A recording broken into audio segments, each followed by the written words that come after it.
নমস্কার, নবীন ত্রিপুরার বাংলা সংবাদে আপনাদের স্বাগত। আপনাদের সাথে আমি মোনালি। সংবাদ শুরুতে দেখে নিন আজকের দিনের বিশেষ বিশেষ সংবাদের এক ঝলক। মাছ চুরির অভিযোগে আটক উদয়পুরের এক যুবক। বিশালগড় থেকে এক হৃদয় বিদারক ঘটনা। 2.5 বছরের এক শিশু রহস্যজনক মৃত্যু ঘিরে চাঞ্চল্য। আজ আগরতলা প্রেস ক্লাবে এক বিশেষ স্বাস্থ্য শিবিরের আয়োজন। 2022 সালের এসটিজেটের শিক্ষক নিয়োগ পরীক্ষায় উত্তীর্ণ প্রার্থীদের নিয়োগের দাবিতে আজ ফের রাজধানী আগরতলা শিক্ষা ভবনের সামনে বিক্ষোভ। শবরুম বৈষ্ণবপুরে ভারতীয় জনতা পার্টির উদ্যোগে যোগদান সভা। উদয়পুরের খিলপাড়া ভাঙারপাড় এলাকায় ঘটল মধ্যযুগীয় নৃশংসতার ঘটনা। মেলাঘরের ঐতিহ্যবাহী পদ্মা টেপার ফিশারির বর্ষি প্রতিযোগিতা নিয়ে এবার উঠেছে দুর্নীতির অভিযোগ। সোমবার পূর্ব আগরতলা থানায় লিখিত অভিযোগ দায়ের করে 18 সূর্যমণি নগর মণ্ডল। অভিযোগ, সামাজিক মাধ্যমে উদ্দেশ্য প্রণোদিতভাবে বিধায়ক রামপ্রসাদ পালের বিরুদ্ধে কুৎসা রটানো করা হয়েছে।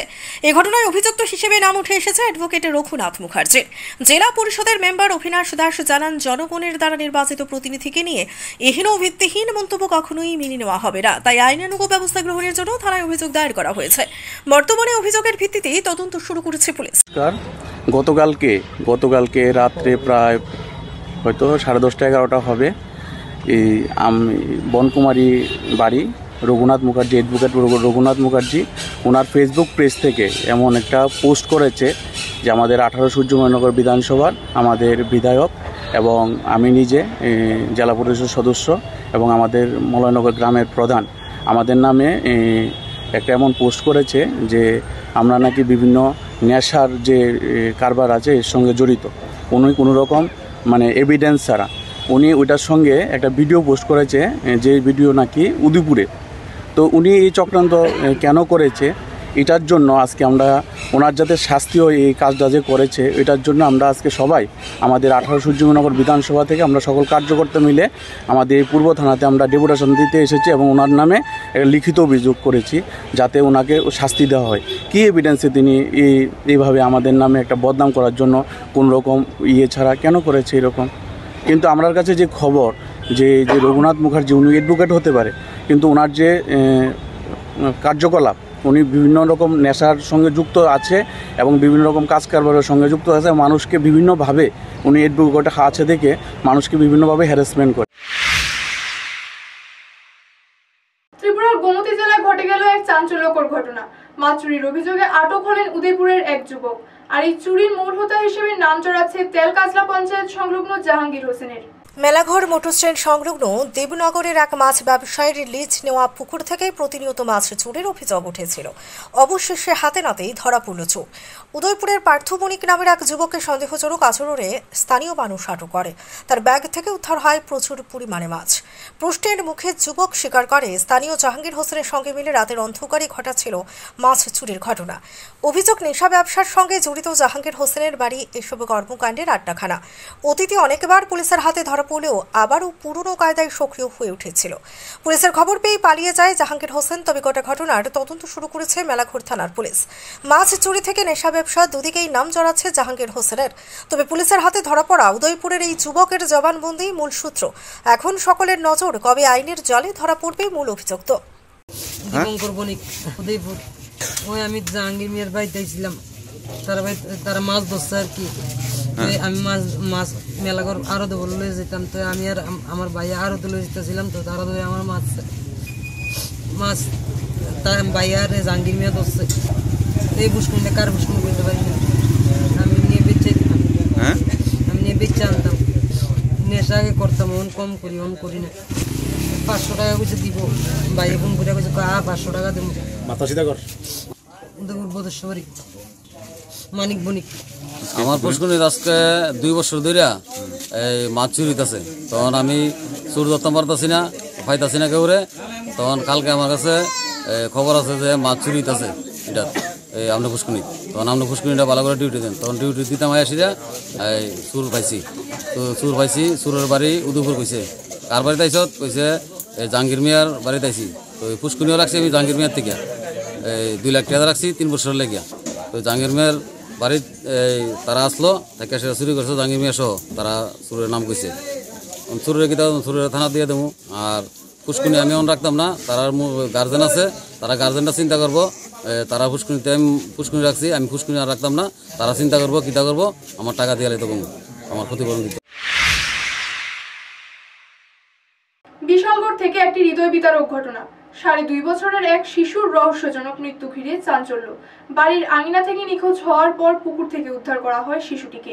সোমবার সকালে হঠাৎই বিশালগড় পশ্চিম লক্ষ্মীবিল নীলকমল এলাকার বিশ্বজিৎ ঘোষের 2.5 বছরের ছেলে বিবেক ঘোষ ওরফে শনকে বাড়ির আঙিনা থেকে খুঁজে পাওয়া যাচ্ছিল না। শুরু হয় চাঞ্চল্য তল্লাশি। স্থানীয়রা একযোগে খোঁজ করতে গিয়ে বাড়ির পার্শ্ববর্তী একটি পুকুর থেকে ছোট্ট শিশুটিকে উদ্ধার করেন। অবস্থার অবনতি হওয়ায় প্রথমে মহকুমা হাসপাতালে নিয়ে যাওয়া হয় বিবেককে। চিকিৎসার দেওয়ার পর চিকিৎসকেরা শিশুটিকে আগরতলা হাঁপানিয়া হাসপাতালে রেফার করেন।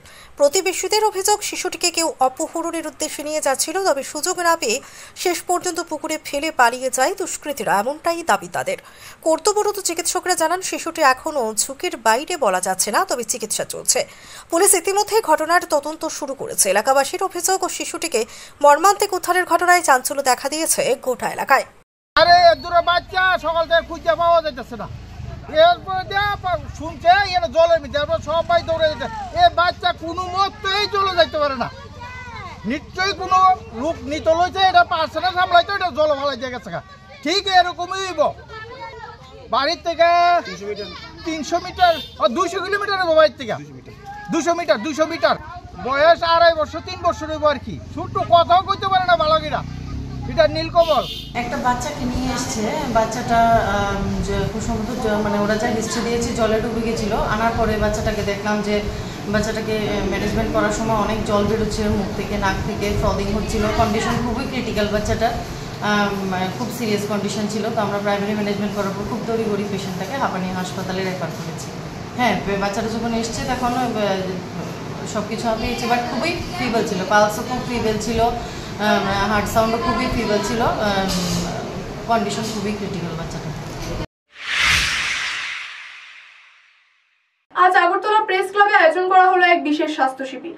আয়োজন করে all India retirees regional rural bank welfare society Tripura unit. 24 August রবিবার আগরতলা প্রেস ক্লাবে অনুষ্ঠিত হলো এক মুহূর্তে ফ্রি হেলথ ক্যাম্প। আয়োজন করে all India retirees regional rural bank welfare society Tripura unit. এই শিবিরে প্রধান অতিথি হিসেবে উপস্থিত ছিলেন ত্রিপুরা ডায়াবেটিক্স ফোরামের কর্ণধার। এছাড়াও যোগ দেন ত্রিপুরা গ্রামীণ ব্যাংক রিটায়ার্ড ওয়েলফেয়ার সোসাইটির সভাপতি উমেশ দেববর্মা ও সম্পাদক নারায়ণ পোদ্দার। শারীরিক চিকিৎসার জন্য বিপুল সংখ্যক মানুষের স্বাস্থ্য শিবিরে অংশ নেন। প্রাথমিক চিকিৎসা, রক্তচাপ, ডায়াবেটিস এবং অন্যান্য স্বাস্থ্য পরীক্ষার ব্যবস্থা করা হয় বিনামূল্যে। আয়োজকরা জানিয়েছেন অবসরপ্রাপ্ত ব্যাংক কর্মী এবং সাধারণ মানুষের স্বাস্থ্য সুরক্ষায় এই ধরনের ক্যাম্প ভবিষ্যতেও করা হবে। সাবরুম বৈষ্ণবপুরে ভারতীয় জনতা পার্টির উদ্যোগে আয়োজিত এক যোগদান সভায় সিপিআইএম ছেড়ে একাধিক পরিবার বিজেপিতে যোগদান করে। সভায় উপস্থিত ছিলেন রাজ্যের ও জেলার শীর্ষ নেতৃত্বরা। সোমবার ভারতীয় জনতা পার্টির 40 সাবরুম মণ্ডলের উদ্যোগে বৈষ্ণবপুর মাল্টিপারপাস হলে এক যোগদান সভার আয়োজন করা হয়। প্রদেশ কমিটির সাধারণ সম্পাদক বিপিন দেববর্মা, এমটিসি কংজং মগ, দক্ষিণ জেলা বিজেপি সভাপতি দীপায়ন চৌধুরী সহ একাধিক নেতৃত্ব সভায় উপস্থিত ছিলেন।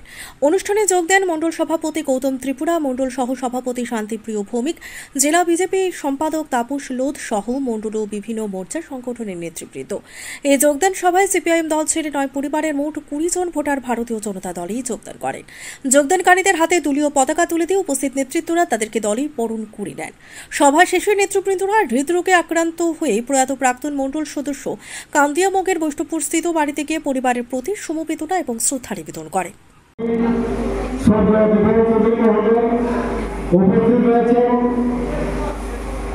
দক্ষিণ জেলা ভারতীয় জনতা পার্টির অন্যতম সম্পাদক শ্রদ্ধা তাপস মহোদয় উপস্থিত রয়েছেন।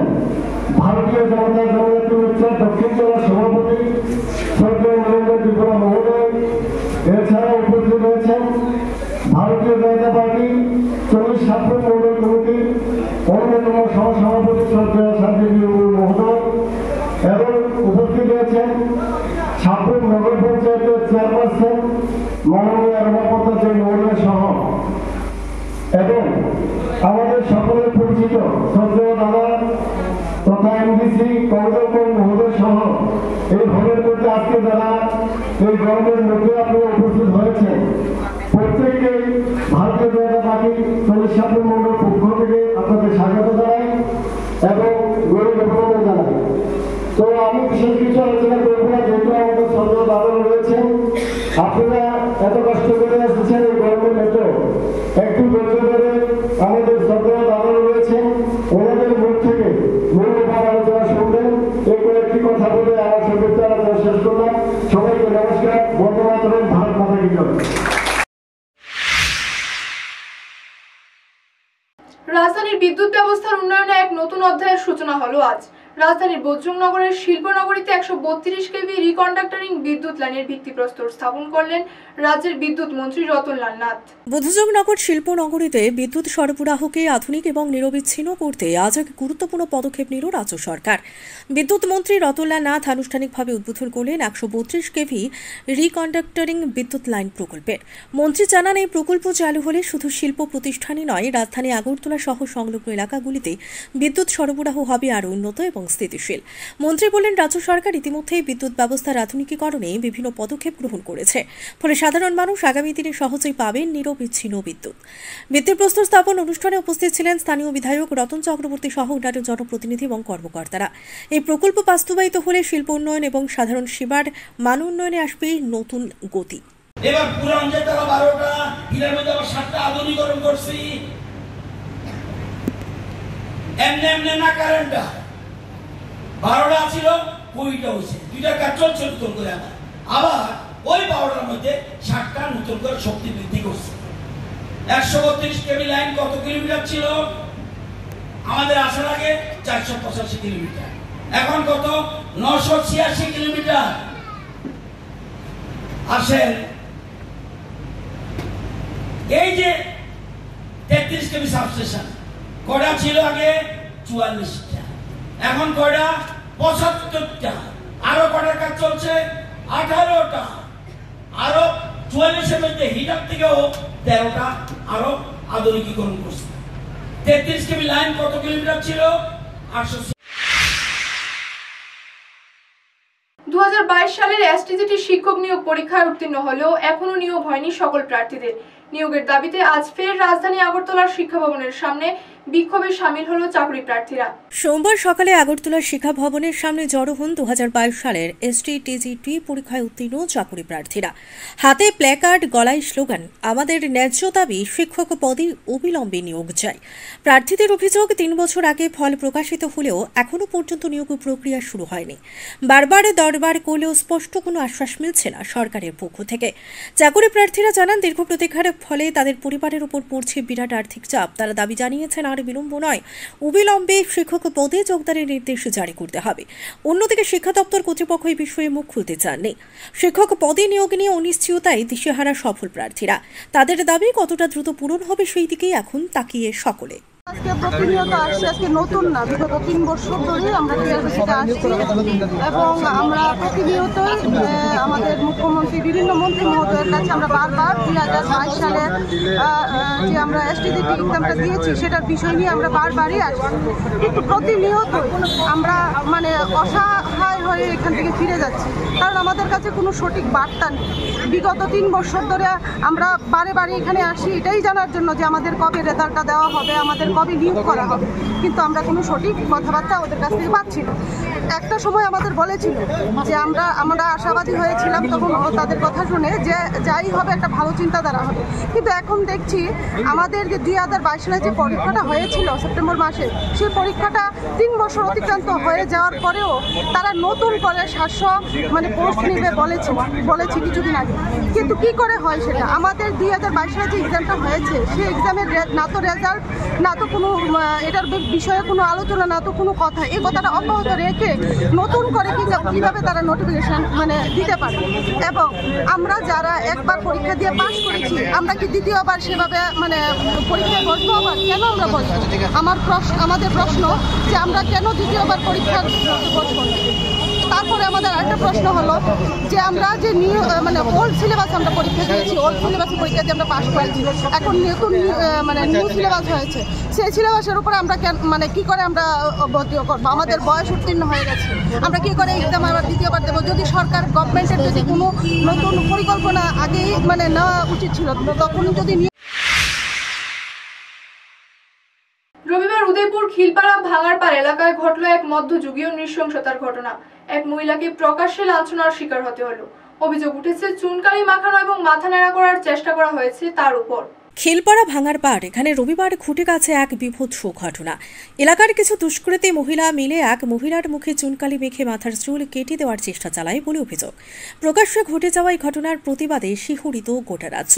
সোমবার ঘটনাস্থলে পৌঁছায় 31 রাধাকিশোরপুর বিধানসভা কেন্দ্রের মহিলা মোর্চার সভানেত্রী ভ্রমর সোম। নির্যাতিতাকে এবং তার স্বামী সহ পরিবারের সদস্যদের পাশে দাঁড়িয়ে সুষ্ঠু বিচার এবং নিরাপত্তার আশ্বাস দিয়েছেন তিনি। ভ্রমর সোমের অভিযোগ, বাম খেসা দুষ্কৃতীরা রাজনৈতিক উদ্দেশ্য সাধনের জন্য এই নারকীয় আক্রমণ চালিয়েছে এবং এর মাধ্যমে শাসক দলকে কলঙ্কিত করার চেষ্টা করছে। এরই মধ্যে আক্রান্ত মহিলার স্বামী স্বপন দাস 3 জন মহিলার নামে মামলা দায়ের করেছেন। ইতিমধ্যে 2 জনকে আটক করেছে পুলিশ। মহিলা মোর্চার প্রতিনিধিরাও থানায় পৌঁছে ওসি নিভা সিনহার সঙ্গে সাক্ষাৎ করেন এবং অপরাধীদের দ্রুত গ্রেফতারের দাবি জানান। মধ্যযুগীয় কায়দায় প্রকাশ্যে লাঞ্ছনা আর তারপর রাজনৈতিক চাপানোত্তর, এই ঘটনাকে কেন্দ্র করে সরগরম গোটা এলাকা। আমরা এদিকে বিজেপির মহিলা মোর্চা থেকে আইছি, কারণ আমরা মানে আমার কালকে রাত্রে মধ্যরাত্রে 12টা-1টার দিকে এদিকে স্থানীয় নেতৃত্ব জানাইছে যে এদিকে একটা ইনসিডেন্ট ঘটছে, একটা মহিলার উপর অত্যাচার হয়েছে। তো সকালবেলায় আমরা ওনার বাড়িতে আইছি, জানছি যে মানে উনি বাড়িতে নাই, আগরতলা আছে। আমরা বসে আসলাম এতক্ষণ প্রায় 2-2.5 ঘন্টা। তো আমি ওনার মুখের থেকে শুনলাম যে এখানে যে সিপিএম-এর কুখ্যাত 3-4 জন মহিলা, যে নাকি একজন আছেন হামিদা বেগম, ওনার নাম হচ্ছে কি বেগম, মজিরা বেগম। উনি আমি একটা বলতে চাই, ওনার বাড়ি হলো একটা কুখ্যাত সিপিএম এর বাড়ি, যে বাড়িতে 2টা ভাই বিচারে স্থানীয় বিচারে মধ্যে এক ভাই আরেক ভাইরে ছুরি মাইরা লেছে এবং মানে ওরা কুখ্যাত সিপিএম, মজিরা বিবিও কুখ্যাত সিপিএম, সে মঞ্জু দাসও কুখ্যাত সিপিএম।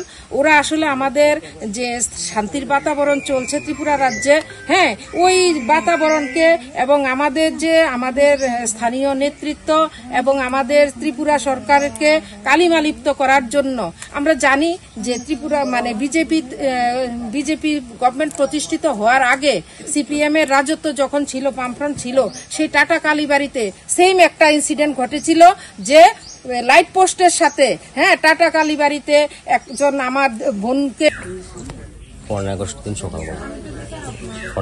সকালবেলা আমি তো কাজে যাবো 8:30 বাজে। তো মারা গেছি, মা ভাত রান্ধো, তো মা গেছে আমি তো শুনবার না, তো বউ ডাকিছে, বউ তো ওইখানে হয়েছে শুয়ে আসছিল, জলের কথা কইছে, জলটা উঠা না গো, না আমি জল উঠে যেতাম না, জল কি জায়গা নেই, ব্যক্তি থাক না জল। এবার মা গেছে যাইতে, কানে শুনে না, গিয়েছে গড়ে গিয়েছে ওইখান করছে। মা হলো বয়স্ক না, সেটতে গেছে গা, আমার বউ পিছাতে বাড়ি দিয়েছে, পিছাতে বাড়ি দেওয়ার পরে শনিবার আবার আইছে, শনিবারে বাইতে এসে পরে খারাপ হতো রয়ে গেছে টাইনটা বাইর থেকে এসে ফিরাবে বাঁধছে। যখন ঘটনা হয় তখন তুমি গিয়েছিল? তখনকার আমি বাইতে আসছিলাম, বাইর থেকে পরে আমার আশ্রম আছে একটা, সেদিকে ভাড়া দিয়েছে। কে ভাড়া দিয়েছে? শান্তির বাজারে এক চাঞ্চল্যকর ঘটনা। 17 বছরের এক কিশোরীকে প্রাণে মেরে ফেলার চেষ্টা, গুরুতর আহত অবস্থায় তাকে ভর্তি করা হয় হাসপাতালে। এই ঘটনায় পরিবারের পক্ষ থেকে থানায় লিখিত অভিযোগ দায়ের করা হয়। রবিবার শান্তিরবাজার মহকুমার বেদাকানাথ পাড়ার বাসিন্দা সুব্রত দেবনাথের ছেলে 17 বছরের রানা দেবনাথ লাউগাং এলাকায় অনুকূল ঠাকুরের উৎসবে গিয়েছিল। উৎসব শেষে 3 বন্ধুর সঙ্গে বারুণীঘাটের ব্রিজে ফটো তুলতে চায়। অভিযোগ, সেই সময় প্রায় 25 থেকে 30 জন যুবক দ্রুত গতিতে মোটর বাইক চালিয়ে ব্রিজ পার হচ্ছিল। রানা দেবনাথ তাদেরকে বাইক ধীরে চালাতে বলে ক্ষিপ্ত হয়ে ওঠে ওই যুবকরা। শুরু হয় বেধড়ক মারধর। রানার 2 বন্ধু প্রাণে বাঁচলেও গুরুতর আহত হয় রানা দেবনাথ। অভিযোগ, এই হামলায় রানার একটি মোবাইল ফোনও ভেঙে ফেলা হয়। রানার পিতা জানান, হামলায় স্থানীয় যুবক সুমন দেবনাথ রানা দেবনাথকে নদীতে ফেলে দেওয়ার চেষ্টা করে। তবে কুলদীপ সরকারের নামে আরেক যুবকের তৎপরতায় প্রাণে রক্ষা পায় রানা, না হলে প্রাণহানির ঘটনা ঘটতে পারত বলে অভিযোগ পরিবারে। রবিবার রাতে শান্তিরবাজার জেলা হাসপাতালে আহত রানার চিকিৎসা হয়। আর সোমবার পরিবারের পক্ষ থেকে শান্তিরবাজার থানায় লিখিত মামলা দায়ের করা হয়। পরিবারের দাবি, দোষীদের বিরুদ্ধে দৃষ্টান্তমূলক শাস্তির। এটা আমার কম দামি মোবাইল না, বিকেল মোবাইলটা সুমন দেবনাথ, বাবার নাম হয়েছে দেবনাথ, প্রাণজিৎ দেবনাথ বাড়ি শান্তিবাজার পুরানো হসপিটালের সঙ্গে বাড়ি। তার সঙ্গে 12-13 জন লোক ছিল। একজনের নামে আমি পাইছি, একজনের নাম্বার পাইছি এবং রেকর্ডিংয়ে তার লগে আমি কথা কইছি, রেকর্ডিংও আছে। তে আমার কইছে যে আমি যখন কইছি তারে 12-13 জন মারছে, কইছে 12-13 জন না তো আমরা 30 জন মারছি। তে নিজে স্বীকার করছে। ছেলের নাম রানা দেবনাথ, তে ক্লাস 11-এ পড়ে, 17 বছর। রেগা প্রকল্পে কাজের দাবি সহ 4 দফা দাবিতে ঊনকোটি জেলা শাসকের কাছে ডেপুটেশন দিল ভারতের কমিউনিস্ট পার্টির কৈলাসহর বিভাগীয় কমিটি। দলের প্রতিনিধি দলে ছিলেন রাজ্য ও জেলা স্তরের একাধিক নেতৃত্ব। ঊনকোটি জেলার জেলা শাসকের কাছে 4 দফা দাবিতে ডেপুটেশন দিল ভারতের কমিউনিস্ট পার্টি কৈলাসহর বিভাগীয় কমিটি। 25 আগস্ট সোমবার দুপুরে দলের 5 সদস্যের এক প্রতিনিধি দল জেলা শাসক ডক্টর তমাল মজুমদারের নিকট ডেপুটেশন প্রদান করে। দলের পক্ষ থেকে উপস্থিত ছিলেন রাজ্য কমিটির সদস্য শাহেদ আলী বাদশাহ, নারী নেত্রী হাসনা বেগম, বিভাগীয় সম্পাদক SM আলী এবং সংগঠনের অন্যান্য নেতৃত্ব। ডেপুটেশনের দাবিগুলির মধ্যে প্রধান ছিল আসন্ন দুর্গাপুজো উপলক্ষে প্রতিটি গ্রাম পঞ্চায়েতে রেগা প্রকল্পের মাধ্যমে শ্রমিকদের কাজের ব্যবস্থা করা, রেগা শ্রমিকদের অন্তত 15 দিনের কাজ বরাদ্দ করা, বন্যায় ক্ষতিগ্রস্ত কৈলাসহরের বাঁধ সংস্কার করে রাস্তা চলাচলের উপযোগী করা, যানজট এবং দুর্ঘটনা রোধে শহরের ব্যস্ত এলাকায় স্থায়ী ট্রাফিক পয়েন্ট স্থাপন করা এবং কৃষকদের জমি ময়লা আবর্জনা জঙ্গলমুক্ত করে কৃষিযোগ্য করে তোলা। ডেপুটেশনের পর জেলা শাসক দাবিগুলির প্রতি সহমত পোষণ করেছেন বলে জানা গেছে। তবে দাবিগুলো দ্রুত বাস্তবায়নের অপেক্ষায় রয়েছেন স্থানীয় মানুষ।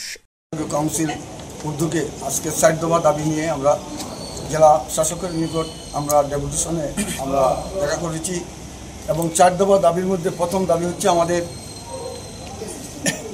সামনে দুর্গাপূজা, আসন্ন দুর্গাপূজা উপলক্ষে প্রতিটি পঞ্চায়েতে রেগা বন্ধ। আমরা দীর্ঘদিন থেকে দেখে আসছি যে রেগা বন্ধ। আমাদের গৌরনগর এবং চণ্ডীপুর ব্লকের অন্তর্গত যে সমস্ত পঞ্চায়েতগুলো আছে সমস্ত পঞ্চায়েতে রেগা চালু করা এবং রেগা শ্রমিকদেরকে 15 দিনের নিম্নত 15 দিনের কাজ দেওয়া, এই দাবি আমরা জেলা শাসকের নিকট আমরা করেছি এবং আমরা আবেদন করেছি ওনার কাছে। 2 নম্বর দাবি হচ্ছে আমাদের কৈলাসহর পাইতুলবাজার ব্রিজ হইতে লক্ষ্মীছড়ার বান্দর উপর দিয়ে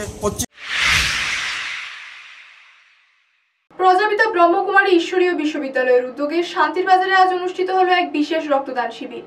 বিশ্ববিদ্যালয়ের চিফ দাদি প্রকাশমণির 18তম স্মৃতি দিবস উপলক্ষে আয়োজিত এই কর্মসূচি 25 আগস্ট শান্তির বাজারে প্রজাপিতা ব্রহ্মকুমারী ঈশ্বরীয় বিশ্ববিদ্যালয়ের উদ্যোগে আয়োজিত হলো এক রক্তদান শিবির।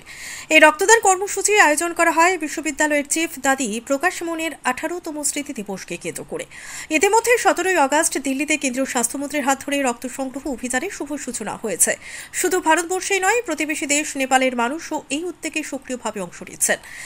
এই রক্তদান শিবিরে উপস্থিত ছিলেন শান্তির বাজার পুর পরিষদের চেয়ারপারসন স্বপ্না বৈদ্য, vice chairman Satyabrata Saha, প্রজাপিতা ব্রহ্মকুমারীর Udaipur in charge BK প্রকা এবং শান্তির বাজার ইনচার্জ BK বিজয়া সহ বহু বিশিষ্টজন। অতিথিরা রক্তদানের গুরুত্ব নিয়ে বক্তব্য রাখতে গিয়ে বললেন, রক্তদান মহৎ দান, রক্তের কোনো বিকল্প নেই। একজন মুমূর্ষু রোগীর জীবন বাঁচানোই সবচেয়ে বড় মানব সেবা। সকলের বক্তব্য শেষে আনুষ্ঠানিকভাবে শুরু হয় রক্তদান। এই শিবিরে মোট 10 জন রক্তদাতা এগিয়ে এসে মানবতার সেবায় অংশ নেন। প্রজাপিতা ব্রহ্মকুমারী ঈশ্বরীয় বিশ্ববিদ্যালয়ের এই উদ্যোগ নিঃসন্দেহে প্রশংসনীয় এবং সমাজের জন্য অনুপ্রেরণার।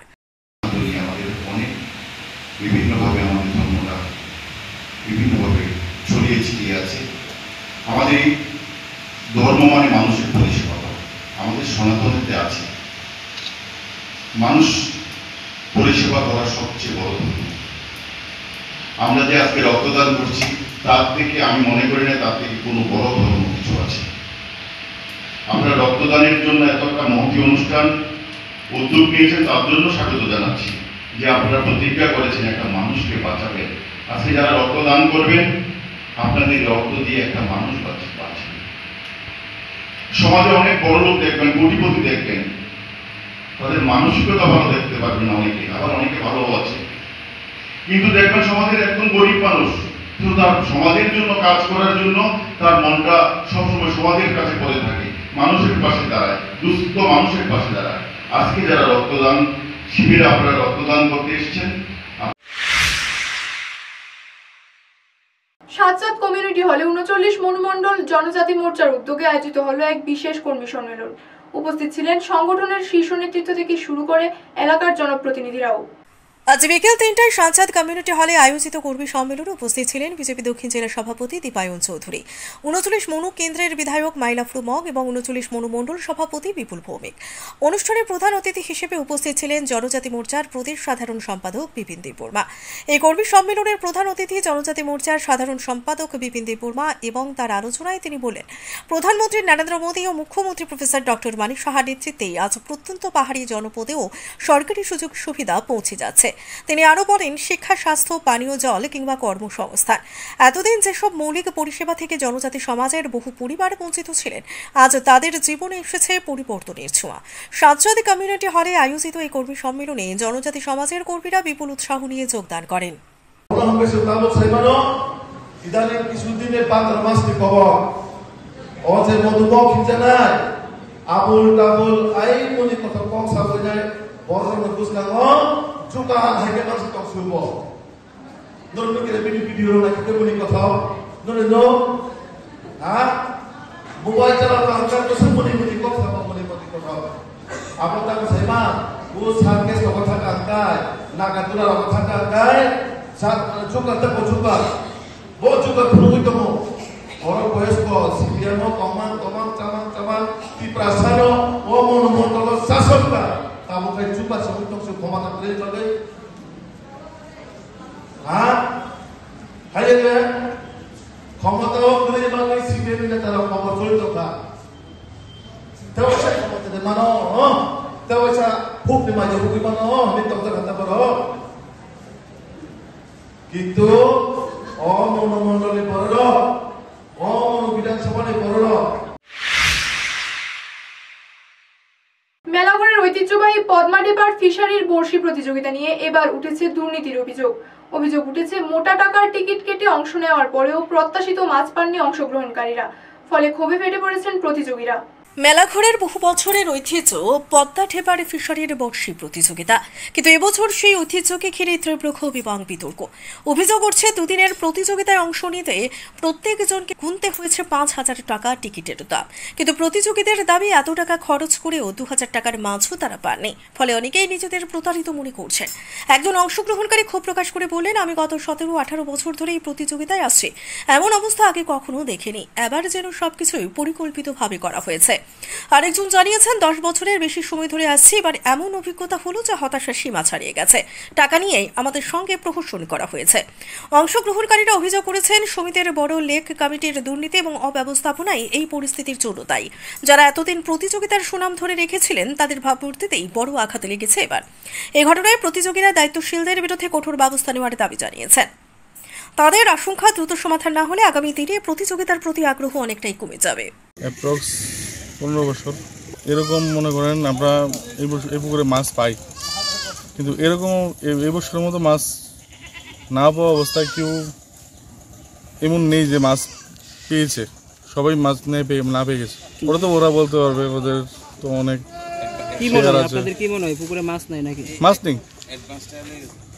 এবার প্রত্যেকবার তারা মনে করেন যে টিকিট যখন দেয়, তারা যারা ইচ্ছা তারা আজকে একদিনে টিকিট কাটতে পারে, দুদিন লাগলে দুদিনে টিকিট একসঙ্গে কাটতে পারে বা পরদিন কাটতে পারে, কিন্তু এবার তারা নতুন নিয়ম হয়েছে যে একসঙ্গে অ্যাডভান্স ৫,০০০ টাকা দিতে হবে। কতদিনের টিকিট? দুদিনের টিকিট। আচ্ছা, দুদিনের টিকিটে তারা অ্যাডভান্স বলেছে যে অ্যাডভান্স দিতে হবে। তো অ্যাডভান্সটা কারণ তো মেবি হতে পারে যে তারা ওদের নিজের কোনো গাফিলতি আছে, তার জন্য অ্যাডভান্স বলছে যে ওরা একদিন বিয়ে যদি চলে যায় তাহলে তো মাছ না পেলে এতটা একটা টিকিটে মিনিমাম আমরা এসেছি যে অলরেডি মাছ বানাতে মিনিমাম ৪,০০০ টাকা খরচ হয়েছে। দুদিনের টিকিট ৫,০০০ টাকা, ঠিক আছে। তারপরে দুদিনে মিনিমাম 2 কিলো ডিমের দাম, পিঁপড়ের ডিমের দাম ২,০০০ টাকা, ১,০০০ টাকা করে, অনেকে ১,৫০০ টাকা করে রাখো। তারপরে আমরা যেই খাবার দিই, সাতো বলুন, কালাটোপ বলুন, একটা কিলোর দাম মিনিমাম ৫০০ টাকা করে। তো আমরা আমাদের মিনিমাম ১৭-১৮,০০০ টাকা খরচ হয়। লিখে মিনিমাম ১৯-২০ বছর ধরে আসি। বিগত দিনে পদ্মাডেপাতে যখন টিকিট দেওয়া হতো তখন একটা লিমিট ছিল, সব কিছুর এতটার সময় উঠতে হবে। ওরাও এই বছরও সেমই করেছিল, ৫টার সময় ছিপ ফেলতে হবে, 6টার সময় উঠাতে হবে। কিন্তু এবছর টিকিটের পরে ওরা এসছে, জাস্ট যারা টিকিট কাটেনি ওটার বিষয়ে দেখেছে, কিন্তু কেউ কী অবস্থাতে, কোথায় ছিপ ফেলছে, কী বিষয়, মাছ পাচ্ছে কিনা না পাচ্ছে ওদের কথা ওরা কী বলবে, বলছে তো মাছ আছে, তো এখন জাল টানলে বোঝা যাবে। টিকিট কাটছি 5,000। আমরা তো সবসময় আই, অনেক বছর ধরে আই। মাছ থাকে নাই, মাছে নাই, মাছ পাইছি না, মাছে তো পাইছি না, অলরেডি 2-3 কেজি মাছ, এগুলো মাছ নেই। তো খরচ হয়ে যাবো প্রায় 15,000 টাকার উপরে। আমার নাম হাবিল মিয়া। কৃষিক্ষেত্রে আধুনিক প্রযুক্তি ও জ্ঞান অর্জনের উদ্দেশ্যে দিল্লির পথে রওনা দিলেন ত্রিপুরার কৃষকরা। ধলাই জেলা কৃষি বিজ্ঞান কেন্দ্রের উদ্যোগে আয়োজিত এই বিশেষ প্রশিক্ষণ কর্মসূচিতে যোগ দিতেই আজ আগরতলা রেল স্টেশন থেকে যাত্রা শুরু হলো। আজ আগরতলা রেল স্টেশন থেকে রওনা দেন ত্রিপুরার একদল কৃষক। ধলাই জেলার কৃষি বিজ্ঞান কেন্দ্রের উদ্যোগেই তারা যোগ দিচ্ছেন দিল্লিতে অনুষ্ঠিত বিশেষ কৃষি প্রশিক্ষণ কর্মসূচিতে। আধুনিক কৃষি প্রযুক্তি, নতুন প্রজাতির বীজ, ফসল সংরক্ষণ এবং কৃষি বিপণন সংক্রান্ত নানান দিক নিয়ে এই প্রশিক্ষণ অনুষ্ঠিত হবে বলে জানানো হয়। রওনা হওয়ার আগে আগরতলা স্টেশনে কৃষকদের বরণ করে নেন সাংসদ রাজীব ভট্টাচার্য। তিনি জানান, কেন্দ্রীয় সরকারের কৃষি উন্নয়নমূলক প্রকল্পগুলো মাঠ পর্যায়ে পৌঁছে দিতে এবং কৃষকদের দক্ষতা বাড়াতে এই ধরনের প্রশিক্ষণ বিশেষ ভূমিকা রাখবে। কৃষকরা আশাবাদী প্রশিক্ষণ থেকে প্রাপ্ত জ্ঞান ভবিষ্যতে রাজ্যের কৃষিক্ষেত্রে নতুন দিশা দেখাবে। আমাদের একটা প্রবাদ ছিল, স্লোগান ছিল যে জয় জওয়ান জয় কিষাণ। কিন্তু আমাদের দেশের যশস্বী প্রধানমন্ত্রী নরেন্দ্র মোদীজি এই স্লোগানটাকেই জয় জওয়ান জয় কিষাণ, তার সঙ্গে জয় বিজ্ঞান জয় অনুসন্ধান, এটাকে সংযুক্ত করে কৃষকদের আয় দ্বিগুণ করার লক্ষ্যে এবং নতুন নতুন টেকনোলজিকে কাজে লাগিয়ে কিভাবে কৃষিজাত উৎপাদনকে আরো বৃদ্ধি করা যায়, সেই লক্ষ্যে আমাদের দেশের প্রধানমন্ত্রী বিভিন্ন কর্মসূচি বাস্তবায়ন করছে।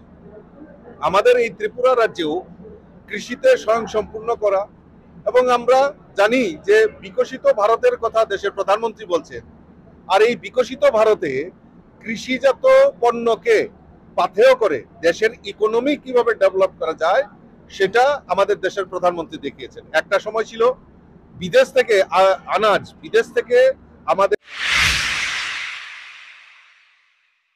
এখনকার মতো বাংলা সংবাদ এই পর্যন্ত। পরবর্তী সংবাদ দেখার আমন্ত্রণ জানিয়ে বিদায় নিচ্ছি। মনে রাখবেন, আমরা সোজা 24 ঘন্টা আপনাদের পাশে।